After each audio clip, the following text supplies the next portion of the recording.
اعوذ باللہ من الشیطان الرجیم بسم اللہ الرحمن الرحیم رب اشرح لی صدری ویسر لی امری واحلل عقدۃ من لسانی یفقہوا قولی واجعل لی وزیرا من اہلی اللہم صلی علی محمد وآل محمد وبارک وسلم تسلیما۔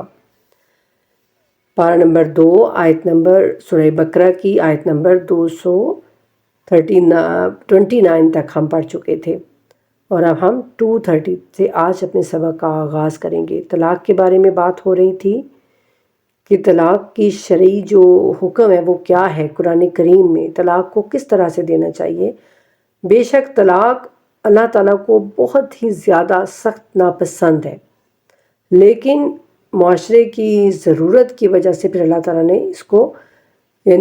حرام تو قرار نہیں دیا، لیکن جی اللہ تعالیٰ کی وہ واحد چیز ہے جو ہے تو حلال، لیکن وہ اللہ سبحانہ تعالیٰ کو سخت ناپسند ہے۔ تو اس لیے اس کے احکامات اللہ تعالیٰ نے ہمیں کھول کھول کر جو ہے وہ بتائے ہیں کہ تم نے کس طرح سے کیسے اپنے آپ کو اس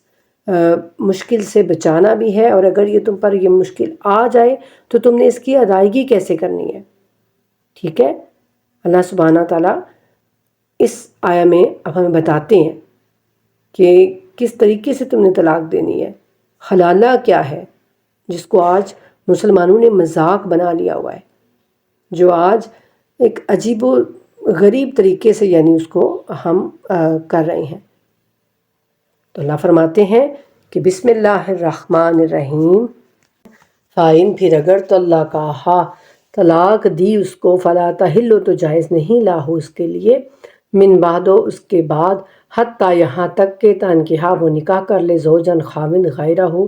اس کے علاوہ، فائن پھر اگر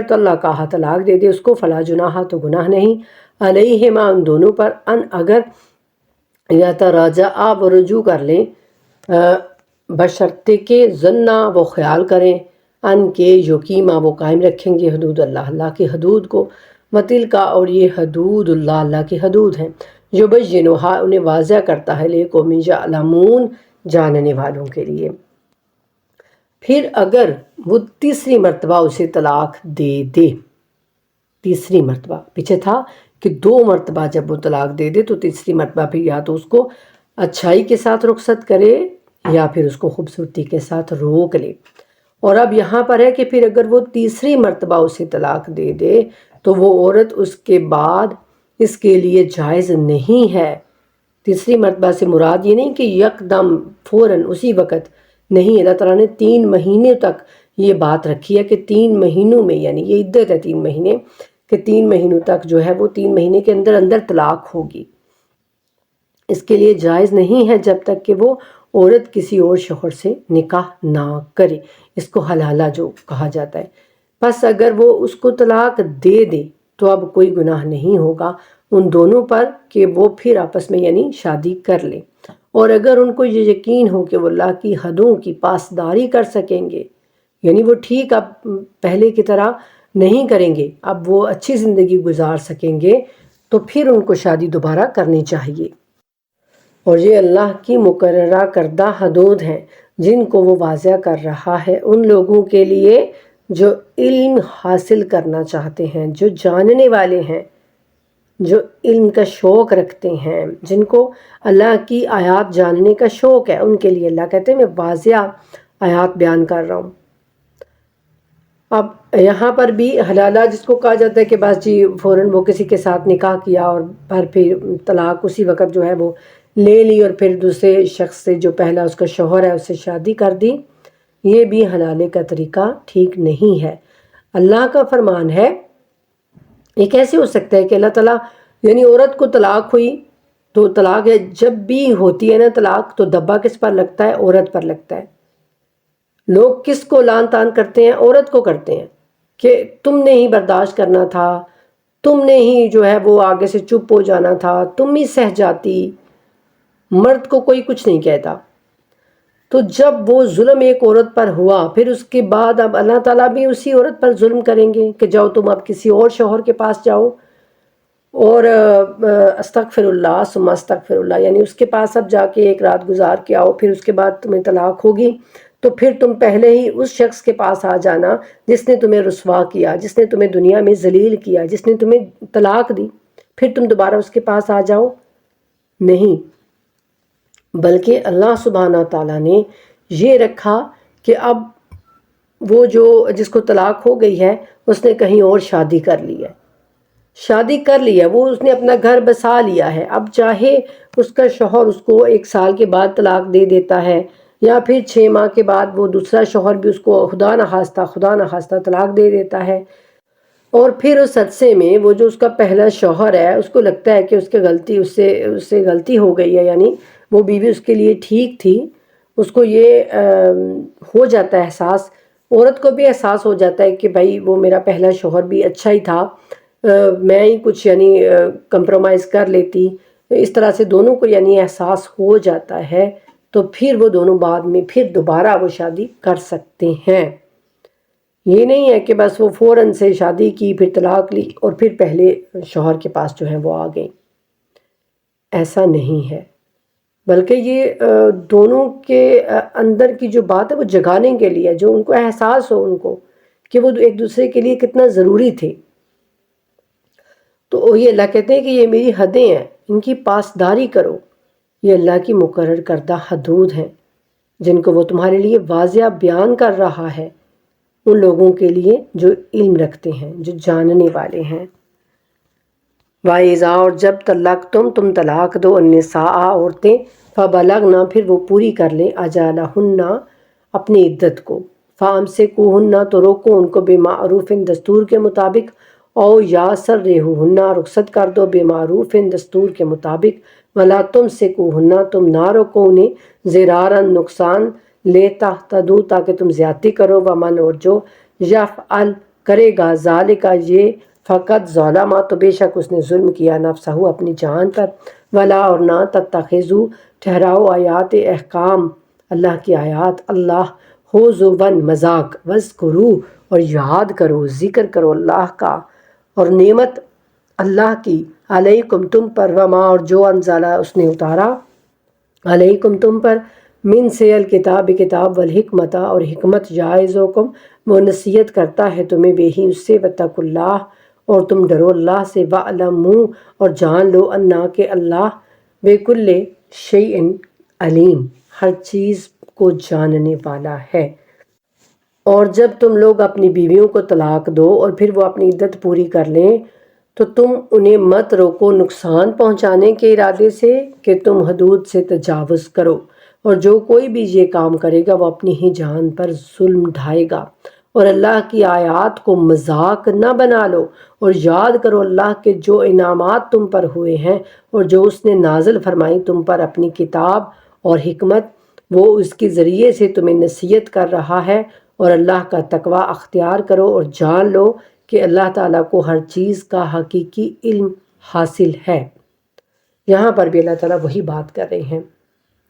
کہ جب وہ اپنی عدت کو پوری کر لیں نا تمہارے گھر میں ہی طلاق کے بعد، تو پھر یا تو تم ان کو اسی عدت کے اندر روک لو، یا پھر ان کو اچھے طریقے سے رخصت کر دو، اور حد سے تجاوز نہ کرو، جو اللہ نے حدود بتائی ہیں ان سے تجاوز مت کرو۔ یہ کہتے ہیں کہ اس دور میں ایسا ہوتا تھا کہ لوگ یعنی 2 طلاقیں دیتے اور پھر وہ جو ہے تیسری طلاق نہ دیتے اور پھر رجوع کر لیتے، اور پھر کچھ عرصے کے بعد پھر ایسا ہی کرتے، تو اس چیز سے بھی اللہ تعالیٰ روک رہے ہیں کہ تم ان کو نقصان پہنچانے کے ارادے سے، ان کی عزت کو جو ہے وہ مجروح کرنے کے ارادے سے ایسا مت کرو، یا تو اچھے طریقے سے تم ان کو روک لو یا پھر اچھے طریقے سے ان کو تم طلاق دے دو اور ان کو جانے دو بس، اور اللہ کی آیات کو مذاق نہ بناؤ۔ اور آج ہم لوگ مذاق بنا رہے ہیں اللہ کی آیات کا۔ اور یاد کرو اللہ کے جو انعامات اس نے تم پر کیے ہیں، تو اس نے ہی نازل فرمائی ہیں تم پر کتاب بھی اور حکمت بھی، تاکہ تم نصیحت حاصل کرو، اللہ کا تقوی اختیار کرو، اللہ سے ڈرتے رہو، اور جان لو کہ اللہ تعالیٰ کو ہر چیز کا حقیقی علم ہے، جو تم بھی اپنے دل میں چھپا رہے ہو نا باتیں، ان سب کا علم ہے اللہ تعالیٰ کو۔ وَإِذَا اور جب تم طلاق دو النساء عورتیں، فبلغنا پھر وہ پوری کر لیں اجالہن اپنی مدت عدت کی، فلا تو نہ تعضلوہن روکو انہیں، ان کے ینکحنا وہ نکاح کریں ازواجہن خاوند اپنے سے جب تراز ہو وہ باہم رضامند ہو جائیں بینہم آپس میں بالمعروف دستور کے مطابق معروف طریقے سے ذالک یہ یوعظ و نصیحت کی جاتی ہے بے ہی اس سے من جو کانا ہو منکم تم میں سے یؤمن ایمان رکھتا ہے باللہ اللہ پر اور الیوم الآخر یوم آخرت پر ذالکم یہی ازکا زیادہ ستھرا ہے لاکم تمہارے لیے واطہر اور زیادہ پاکیزہ واللہ اور اللہ یعلم جانتا ہے وانتم اور تم لا تعلمون نہیں جانتے۔ اور جب تم اپنی عورتوں کو طلاق دے دو پھر وہ اپنی عدت پوری کر لیں تو مت آڑے آؤ اس کے کہ وہ عورتیں پھر نکاح کر لیں، یعنی جب اپنی عدت کو پوری کر لیں تو اب پھر تم ان کو دوسرے کسی اور شخص سے نکاح کرنے دو، ان کو مت روکو اپنے سابق ازواج سے جب کہ وہ آپس میں رضامند ہو جائیں۔ اب یہاں پر دیکھیں اللہ تعالیٰ ان دوسرے شوہروں کو بھی یہ کہہ رہے ہیں کہ جس عورت کو خدا نخواستہ طلاق ہو گئی، اب اس نے کسی دوسرے مرد سے شادی کر لی، اب اس شخص نے بھی اس کو طلاق دے دی، تو اب اس کے لیے اللہ فرما رہے ہیں کہ جب تم اپنی عورتوں کو طلاق دے دو پھر وہ اپنی عدت پوری کر لیں تو مت آڑے آؤ اس میں کہ وہ عورتیں پھر نکاح کر لیں اپنے سابق ازواج سے یعنی جو اس کا پچھلا شوہر ہے، پہلا شوہر ہے، اس سے اگر وہ شادی کرنا چاہتی ہے اپنی رضامندی سے تو تم اس کو کرنے دو جب کہ وہ آپس میں رضامند ہو جائیں۔ بھلے طریقے پر یہ وہ چیز ہے جس کی نصیحت کی جا رہی ہے تم میں سے اس کو جو واقعاً ایمان رکھتا ہو اللہ پر اور قیامت کے دن پر، یہی طریقہ تمہارے لیے زیادہ پاک ہے اور زیادہ عمدہ ہے اور اللہ جانتا ہے اور تم نہیں جانتے۔ یہ اب اس شخص کے لیے ہے جس سے دوبارہ اس نے نکاح کیا تھا اور اب اس سے وہ طلاق لے کے اپنے پہلے سابقہ شوہر کی طرف اگر وہ عورت آنا چاہتی ہے اور وہ شوہر بھی اس سے شادی کرنا چاہتا ہے تو اللہ فرماتے ہیں کہ پھر تم ان کے درمیان مت آؤ بلکہ ان کو شادی کر لینے دو اچھے طریقے سے، معروف طریقے سے۔ تو اس چیز کی تم کو نصیحت کی جا رہی ہے اگر تم واقعاً اللہ پر ایمان رکھتے ہو، ایمان والے ہو تم تو، اور اللہ جانتا ہے سب کچھ اور تم نہیں جانتے۔ کہ والوالدات اور مائیں یرضعن دودھ پلائیں اولادہن اپنی اولاد حولین 2 سال کاملین پورے، لیمن جو کوئی ارادہ کرے یا چاہے ان یتما کہ وہ پوری کرے الرضاعت دودھ پلانے کی مدت وعلا اور پر المولود لاہو جس کا بچہ یعنی جس کا بچہ ہے وہ باپ رزق ہن ان کا کھانا وکسوتہن اور ان کا لباس بالمعروف ہے دستور کے مطابق لا تکلف نہیں تکلیف دی جاتی نفس کوئی شخص الا مگر وسعہا اس کی وسعت کے مطابق لا تضار نہ نقصان پہنچایا جائے والدات ماں کو بے والدہا اس کے بچے کے سبب سے ولا اور نہ مولود اللہ جس کا بچہ ہے یعنی باپ بے والدہی اس کے بچے کے سبب وعلا اور پر الوارث سے وارث مثلو مثال جیسا یعنی ذالک یہ اس فائن پھر اگر ارادہ دونوں چاہیں فصالاً دودھ چھڑانا ان ترازن آپس کی رضامندی سے منہما دونوں سے وتشاورن اور باہم مشورے کے ذریعے سے فلا تو نہیں جناح گناہ علیہما ان دونوں پر وائن اور اگر تم چاہو ان کے تسترضعوا تم دودھ پلاؤ اولادکم اپنی اولاد کو فلا جناح تو گناہ نہیں علیکم تم پر اذا جب سلمتم تم حوالہ کرو ماں جو آتے تم نے دیا تھا بالمعروف دستور کے مطابق واتقوا اللہ اور ڈرو اللہ سے وعلموا اور جان لو ان اللہ کہ اللہ ہے تعملون تم کرتے ہو بصیر دیکھنے والا ہے۔ اللہ فرماتے ہیں کہ اور مائیں اپنی اولاد کو دودھ پلائیں پورے 2 سال اس شخص کے لیے جو مدت رضاعت پوری کرانا چاہتا ہے یعنی جو دودھ پلائی کو پورے 2 سال پلانا چاہتا ہے اور بچے والے کے ذمے ہے بچوں کی ماؤں کا کھانا یعنی باپ کے ذمے ہے، جو باپ ہے اس کے ذمے ہے اس ماں کا کھانا بھی، اگرچہ وہ طلاق دے چکا ہے اس کو لیکن پھر بھی اگر وہ اپنے بچے کو دودھ پلانا چاہتا ہے اس کی ماں سے تو پھر جو ماں کا کپڑا اور روٹی وغیرہ ہے وہ اسی کے ذمے ہوگی، باپ کے ذمے۔ اور بچوں کی ماؤں کا کھانا اور کپڑا دستور کے مطابق کسی پر ذمہ داری نہیں ڈالی جاتی، یعنی اللہ جی کہتے ہیں کہ کسی پر بھی میں تکلیف نہیں ڈالنا چاہتا مگر اس کی وسعت کے مطابق، نہ تو تکلیف پہنچائی جائے کسی والدہ کو اپنے بچے کی وجہ سے اور نہ اس کو جس کا وہ بچہ ہے، یعنی باپ کو۔ یہاں پر اللہ سبحانہ تعالیٰ بتانا چاہتے ہیں کہ جو مائیں اپنے بچوں کو دودھ پلانا چاہتی ہیں، طلاق ان کو ہو چکی ہے لیکن ان کے چھوٹے چھوٹے بچے ہیں، اگر وہ اپنے بچوں کو پورے 2 سال تک دودھ پلانا چاہتی ہیں، اپنے پاس رکھنا چاہتی ہیں، تو پھر ان کو بھی چاہیے کہ جتنا اس کے شوہر کی استطاعت ہے اسی کے مطابق وہ خرچ جو ہے وہ لکھوائیں عدالت سے کہ بھئی اتنا خرچ جو ہے وہ ہمارا شوہر ہم کو دے۔ یہ نہیں ہے کہ اس کی شوہر کی تنخواہ جو ہے وہ 10,000 ہے اور ماں جو ہے وہ کہے نہیں تو 10,000 میں تو یعنی کہ 10,000 لکھوا لیتی ہوں، تو اس طرح سے تو اس پر بوجھ بن جائے گا نا، تو وہ بیچارہ یہ سارا کچھ کدھر سے کرے گا۔ اور نہ ہی باپ کو یہ چاہیے کہ اگر اس کے پاس مال زیادہ ہے اور وہ پھر بھی کم جو ہے وہ اپنی بیوی کو دے، یعنی وہ صاحب حیثیت ہے لیکن اپنی بیوی کو وہ یعنی بیوی یعنی جو اس کے بچے کی ماں ہے اس کو وہ اپنی حیثیت کے مطابق نہیں دیتا بلکہ کم دیتا ہے، تو اس کو بھی ایسا نہیں کرنا چاہیے۔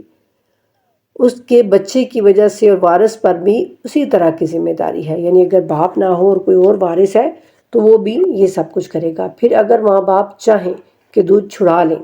یعنی اگر ماں باپ دونوں رضامند ہیں کہ 2 برس سے پہلے ہی 2 سال سے پہلے ہی یعنی 1 سال یا 6 ماہ کے بعد یا جیسے بھی اگر وہ چاہتے ہیں اپنے بچے کا دودھ چھڑانا باہمی رضامندی اور صلاح سے، تو پھر ان دونوں پر کچھ گناہ نہیں۔ اور اگر تم اپنے بچوں کو کسی اور سے دودھ پلوانا چاہو، اس وقت یعنی عرب میں یہ ایک عام سی بات ہوا کرتی تھی کہ ماؤں کے علاوہ اور بھی یعنی جو دائیاں ہوتی تھیں وہ بچوں کو دودھ پلایا کرتی تھیں۔ تو اللہ فرماتے ہیں کہ اگر تم یعنی اس ماں سے جس نے بچہ پیدا کر لیا اس کے علاوہ اگر کسی اور ماں سے اپنے بچے کو دودھ پلوانا چاہو تو بھی تم پر کچھ گناہ نہیں ہے، جبکہ تم بچے کی ماں کو وہ سب کچھ دے دو جس کا تم نے دینا ٹھہرایا تھا، یعنی جو تم نے اس کی ماں سے وعدہ کیا ہے نا تو وہ اس کو تم دستور کے مطابق دو، اور اللہ کا تقوی اختیار کرو، یعنی اللہ سے ڈرتے رہو ہر کام میں، اور جان رکھو کہ جو کچھ تم کر رہے ہو اللہ اسے دیکھ رہا ہے۔ اللہ تعالیٰ چھوٹی چھوٹی باتیں بھی انسان کو بڑی وضاحت کے ساتھ سمجھاتے ہیں، ہر چھوٹی سے چھوٹی بات بھی اللہ تعالیٰ پوری تفصیلات کے ساتھ انسان کی سمجھ میں ڈالتے ہیں، اور پھر اینڈ پر اللہ تعالیٰ بتاتے ہیں کہ دیکھو تم مجھ سے کچھ بھی نہیں چھپا سکتے، کوئی بھی بات تم مجھ سے چھپا نہیں سکتے، تو بہتر ہے کہ جو بھی تم دنیا میں کر رہے ہو نا وہ مجھ سے ڈرتے ہوئے کرو، یہ خیال رکھو کہ ہمارا رب سب کچھ دیکھ رہا ہے۔ تو یہ آج سے میری بہت سال پہلے کی بات ہے کہ اللہ سبحانہ تعالیٰ نے بتایا تھا کہ پورے 2 سال تک مائیں اپنے بچوں کو دودھ پلائیں، چاہے بیٹا ہو چاہے بیٹی ہو۔ 2 سال تک جو ہے وہ کہتے ہیں کہ بچے کو غذا کی بہت زیادہ ضرورت ہوتی ہے، اور ماں کا دودھ ایک بہترین غذا ہے اولاد کے لیے، اور پھر وہ یعنی جو تربیت ہوتی ہے نا ماں کے دودھ کے ذریعے سے وہ اپنے بچے کے اندر وہ تاثیر پیدا ہوتی ہے، اس کے بچے کے اندر ماں اگر اچھے طریقے سے اپنے بچے کو دودھ پلاتی ہے نیکیاں کرتے ہوئے اچھے کام کرتے ہوئے تو بچے پر بھی وہ دودھ کا اثر ہوگا، اور انشاءاللہ وہ نیک پیدا ہوگا، وہ بڑا ہو کر اچھا بنے گا، نیک بنے گا، ایک بہترین انسان بنے گا، ٹھیک ہے۔ تو اس لیے اللہ سبحانہ تعالیٰ نے کہا کہ بچے کو ماؤں کا دودھ جو ہے وہ ضرور پلایا جائے۔ والذین، اور جو لوگ یتوفون وفات پا جائیں منکم تم سے، ویذرون، اور چھوڑ جائیں ازواجن بیویاں، یتربصن، وہ انتظار میں رکھیں بانفسہن اپنے آپ کو، 4 اشہر مہینے، وعشرا، اور 10 دن، فاذا، پھر جب بلغنا، وہ پہنچ جائیں اجلہن، اپنی مدت یعنی عدت کو پورا کر لیں، فلا جناح، تو نہیں گناہ، علیکم، تم پر، فیما، میں، جو، فعلنا، وہ کریں، فی، میں، انفسہن، اپنی جانیں یعنی اپنے حق میں، جب بھی وہ فیصلہ کرنا چاہیں، بالمعروف، دستور کے مطابق، واللہ، اور اللہ، بما تعملون، جو تم کرتے ہو اس سے خبیر، بہت باخبر ہے۔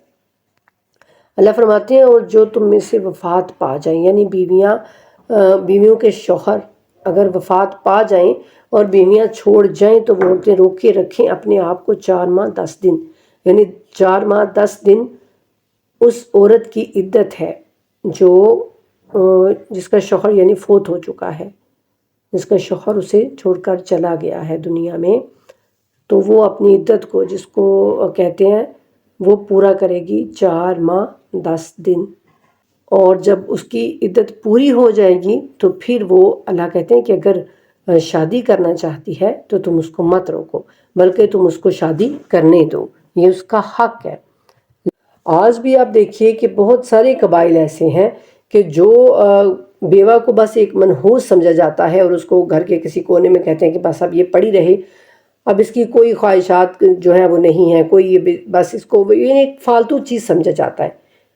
تو اللہ تعالیٰ اس چیز سے منع کر رہے ہیں کہ دیکھو جب وہ اپنی عدت پوری کر لیتی ہے نا تو اگر وہ اپنی خوشی سے شادی نکاح کرنا چاہتی ہے تو تم اس کو اجازت دو، اس کو کرنے دو، اس کو روکو مت۔ کہیں پر وہ ہے جو جائیداد کی وجہ سے عورت کو بٹھا لیا جاتا ہے کہ بھائی اب یہ جائے گی تو جائیداد بھی ساری چلی جائے گی، یعنی اس طرح سے عورتوں پر آج بھی ظلم ہو رہے ہیں۔ تو اگر ہم قرآن کو دیکھیں تو اللہ تعالیٰ بڑے ہی واضح طریقے سے کھلے لفظوں میں بتا رہے ہیں کہ دیکھو ایسا مت کرو، انہیں اپنی زندگی کے بارے میں خود سے فیصلے کرنے دو، اور جو کچھ بھی تم کر رہے ہو نا اللہ اس سے باخبر ہے۔ ایسا نہیں ہے کہ اللہ کو کچھ پتہ نہیں چلے گا، اندر سے تو تم یہ ہو کہ جائیداد کے لیے لگے ہوئے ہو کہ جائیداد کہیں اور نہ چلی جائے، اور اوپر سے تم کہتے ہو کہ نہیں جی کوئی اچھا رشتہ نہیں مل رہا تو اب میں کیسے، یعنی کوئی بھائی ہے، کوئی ایسا ولی ہے اس کا کوئی،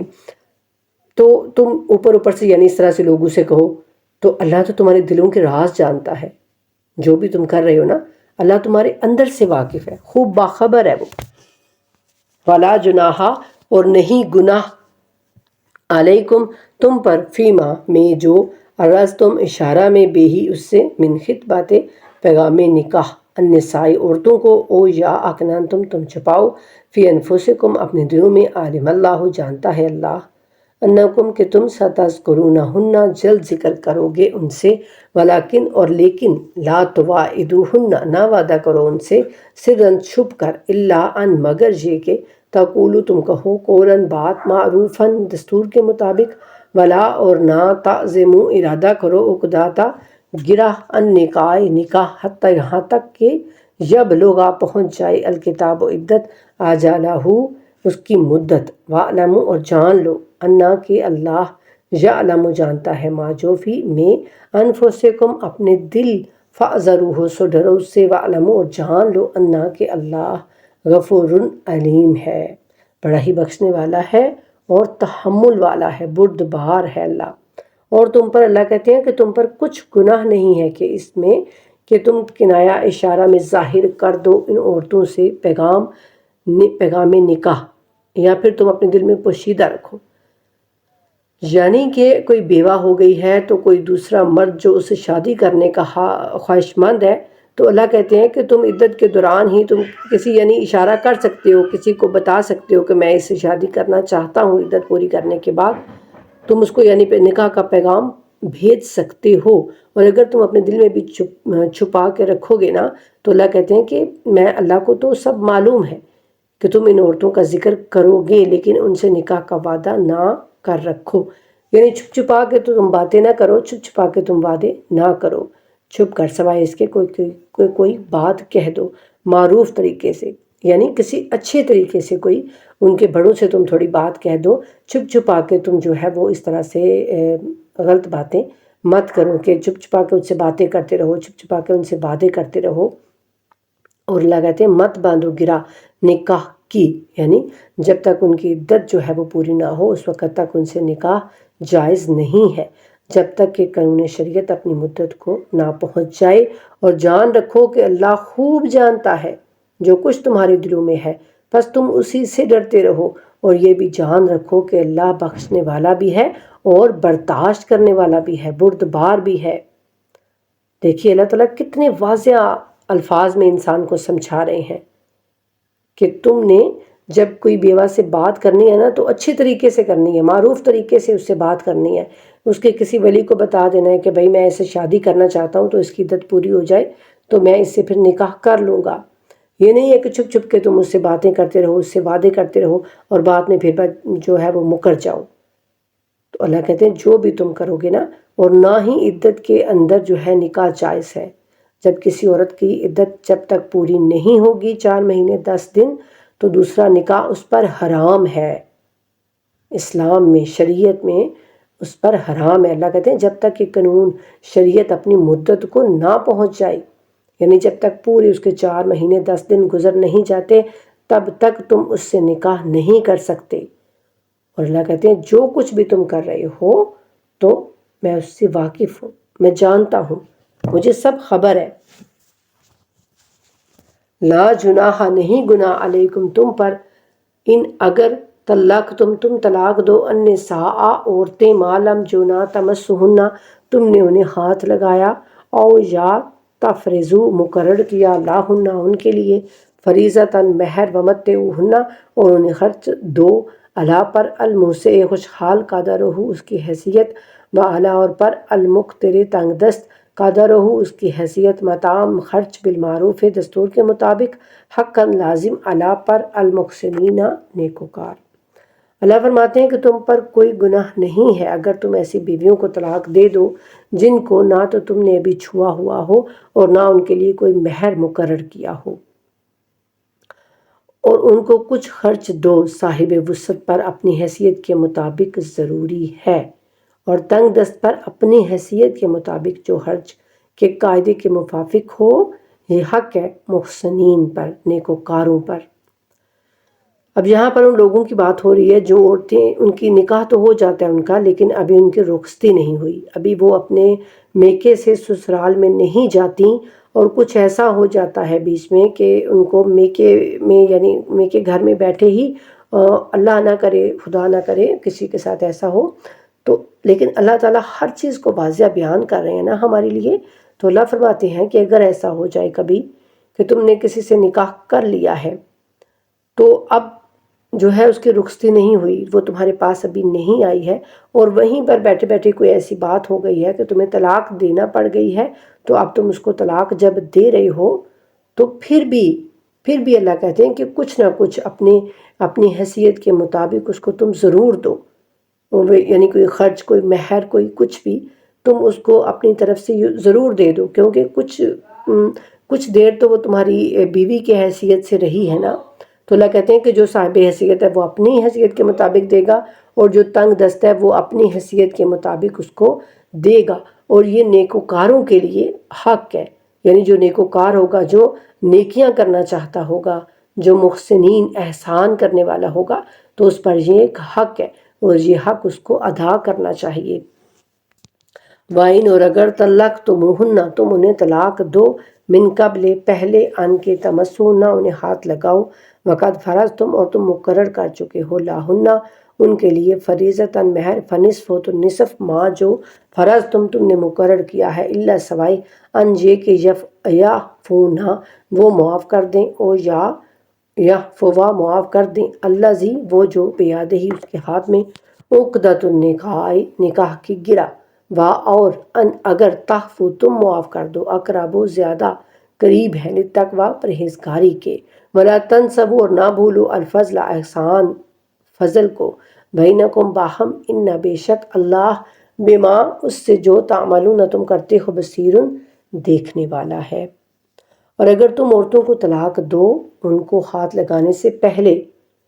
اور تم ٹھہرا چکے تھے ان کے مہر، پیچھے کیا تھا کہ تم نے ان کا کوئی مہر مقرر نہیں کیا تھا، صرف نکاح کیا تھا، اور وہ بھی اپنے میکے کے گھر میں ہی تھی، یہاں بھی وہی بات ہے، لیکن یہاں پر اللہ فرما رہے ہیں کہ اگر تم نے اس کا کوئی مہر مقرر کیا تھا اور ابھی وہ اس کی رخصتی نہیں ہوئی، اور تمہیں طلاق دینا جو ہے وہ پڑ گئی ہے کسی وجہ سے، تو پھر تم نے جو مہر اس کا مقرر کیا تھا نا، اس کا آدھا حصہ تم اس کو دو، وہ تم پر لازم ہے، یعنی جتنا بھی مہر تم نے مقرر کیا تھا، 10,000 کیا تھا تو 5,000 اس کو تم دے دو۔ لیکن اگر وہ خود سے، وہ عورت یعنی یا اس کا ولی خود سے اگر وہ نہیں لینا چاہتے، وہ کہیں کہ ہم نہیں لینا چاہتے، تو پھر ٹھیک ہے، لیکن اللہ کہتے ہیں کہ مرد کو یہ چاہیے کہ وہ یہ ضرور کرے، اور یہ تقوی کے قریب ہے، یعنی یہ تمہارے اندر اچھائی پیدا کرے گا، تمہیں یہ اللہ کے قریب کر دے گا ایسا کرنا۔ اور اپنے مابین احسان کرنا مت بھلا دو، یعنی ایک دوسرے کے اوپر احسان کرنے کو مت بھلاؤ، یقیناً جو کچھ تم کر رہے ہو اللہ اسے دیکھ رہا ہے۔ ان آیات پر آپ غور کریں۔ سب سے پہلے اللہ سبحانہ تعالیٰ کہتے ہیں کہ خبیر ہے اللہ، تمہاری سب باتوں کی خبر رکھتا ہے، اللہ کو تمہارے تمام اعمال کی خبر ہے، اللہ سے کچھ بھی چھپا ہوا نہیں ہے۔ پھر اللہ کہتے ہیں کہ اللہ غفور علیم ہے، اللہ کو سب پتہ ہے، اللہ ہر چیز پر یعنی جانتا ہے تمہارے دلوں کے حال بھی، اور یہ کہ اللہ بخشنے والا ہے اور بردبار ہے۔ اس کے بعد اب یہاں پر اللہ تعالیٰ کیا فرما رہے ہیں کہ اللہ یعنی نیکیوں کرنے والوں کو پسند کرتا ہے، جو لوگ نیکیاں کرنا چاہتے ہیں ان کو اللہ سبحانہ تعالیٰ پسند کرتے ہیں۔ اور اب یہاں اللہ تعالیٰ کہتے ہیں کہ اللہ بصیر ہے، دیکھنے والا ہے، خبیر ہے، سب کچھ جاننے والا ہے، بذات الصدور ہے، تمہاری دلوں کے اندر بھی جو باتیں ہیں وہ جانتا ہے اللہ۔ اور یہاں بھی اللہ بھی فرما رہے ہیں کہ اللہ کو سب کچھ پتہ ہے،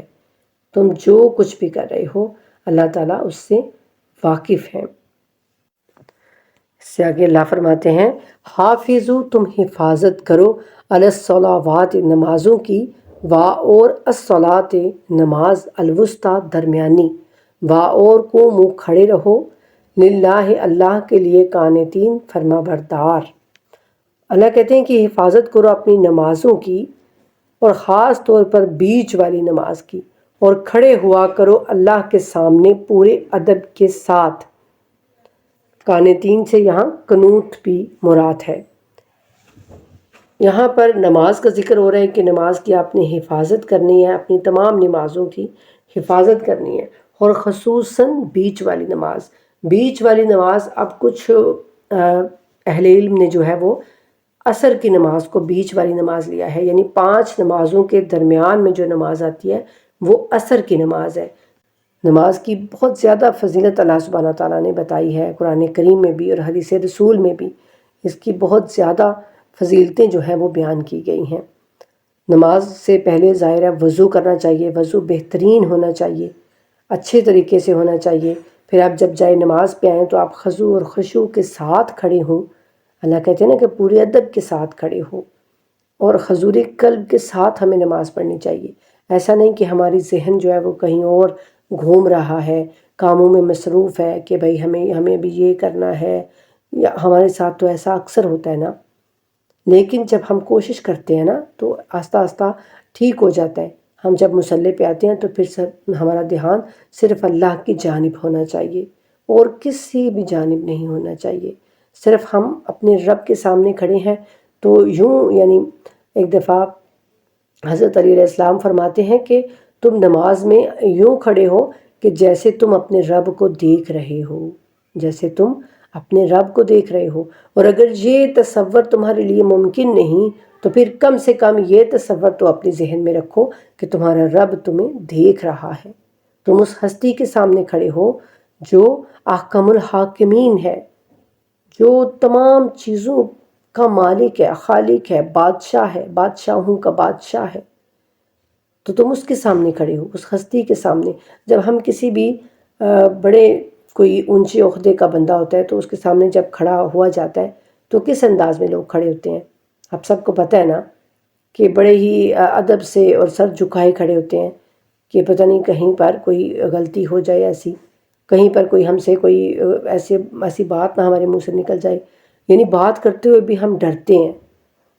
تو وہ تو بادشاہوں کا بادشاہ ہے، وہ تو احکم الحاکمین ہے،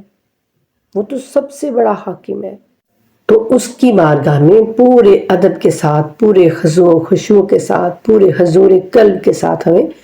کھڑا ہونا چاہیے،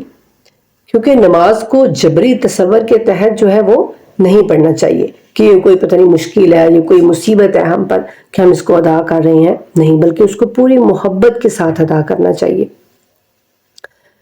جب ہم وضو کر کے مصلی پہ آئیں تو ہمارا پورا فوکس، ہمارا پورا دھیان اپنے رب کی جانب ہو۔ نماز کو دین کا ستون کہا گیا ہے، مومن کی معراج کہا گیا ہے، قبول اعمال کی اساس کہا گیا ہے، یعنی نماز نہیں ہوگی تو پھر ہمارا کچھ بھی عمل قبول نہیں ہوگا۔ سب سے پہلی چیز نماز ہے، اور آئمہ اہل بیت علیہ السلام سے روایات ہیں، بہت ساری احادیث ہیں کہ جو بیچ والی نماز ہے وہ ظہر کی نماز کو کہا جاتا ہے، اور اس کو اہمیت دینے کی وجہ یہ بیان کی گئی ہے کہ یہ پہلی نماز ہے جو اسلام میں ادا کی گئی ہے۔ یہ نماز چونکہ دن کے درمیان میں ہوتی ہے، دن کے درمیان میں یعنی 12 بجے کے بعد جو ہوتی ہے، 12 بجے دن کا ہم سمجھتے ہیں کہ